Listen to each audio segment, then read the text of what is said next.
কালুয়া মমিরুল। কি কি? কালুয়া মমিরুল। হাই রে সুন্দরী গেদা গো, বিশ্বাস করে সিরিবুল আন্ডে কই ওর থেকে তোমরা দূরে থাইকো। ওর দেখলেই তোমরা প্রেমে পড়ে যাবা। আর অতি কয়জন রে অ্যাকসেপ্ট করবো তোমরাই কও। বলেছো কালুয়া গেদা তা সুন্দরী গেদা তোমার এত সুন্দর হওয়া কারণটা কি? আমাকে দেয় গার ফাটা ফর্সার অনুভূতি। চালনে কয় জাঞ্জিরে গুয়া টেরা, এইটাই আজকে বাস্তব প্রমাণ হইল। ঠিক বলেছো। তোর মনে থেকে একবারে সত্যি করে কছে তোর কিবা দেখা যায়। যাই তো কালা কুত্তা নাঙ্গা। এইটা আমরা জানতাম। এ গুয়া মারছে, ওর মির কি উঠছে কি ওর স্যান্ডেল হুঙ্গাও। পাতা খায় হয়ে গেছি এই জঙ্গলের রাজা। পাতা?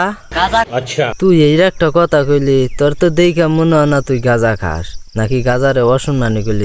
তুই তো গাঁজা খাস না, গাঁজাই হে তোরে খায়। বলেছো। দেখ তুই কিন্তু বেশি গাঁজা গাঁজা পেঁচাল পারিস না। তোর যেটা চেহারা গাঁজার কলকি মধ্যে ভরাইয়া কে যদি টান দেয় মুখ দে যায় গুয়া দা একবারে কালা ধুমাইয়া বাইরে হবি।